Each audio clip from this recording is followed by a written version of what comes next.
In this video we will discuss about creating a function in Python. To create a function we need to define it using the def keyword.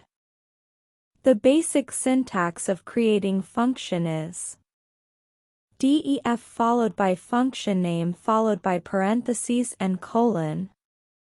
It is followed by set of statements to be executed to perform a business logic, where def is a keyword to define a function.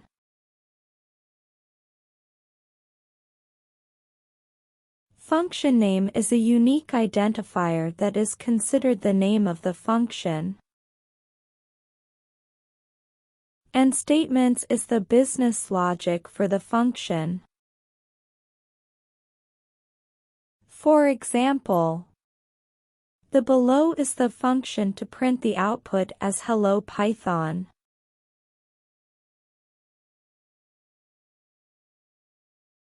There are two ways of calling the function. First is with one or more parameter. The name of the function with parameters separated by comma in parentheses.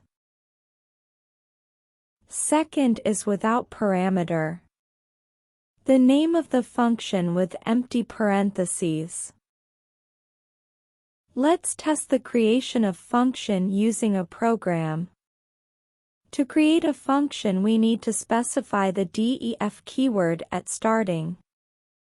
It's followed by function name as func_print with empty parentheses followed by colon symbol.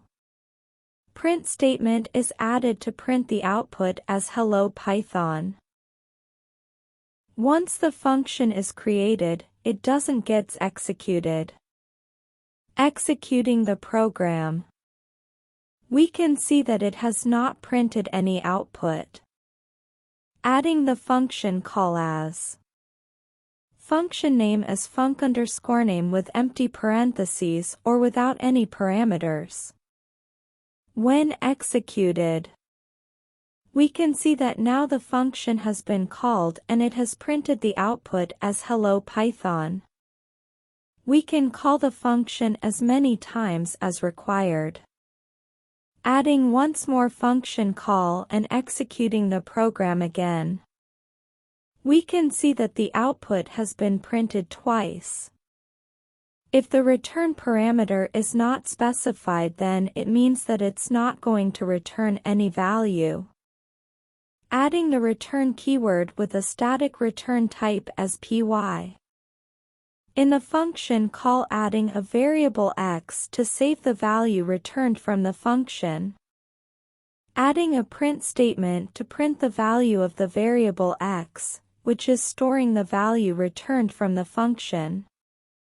When executed again, we can see that when the function is called, it first executes the print statement in the function as Hello Python and then it returns the value as py, which is printed in the output. So, this is how we can create a basic function in Python.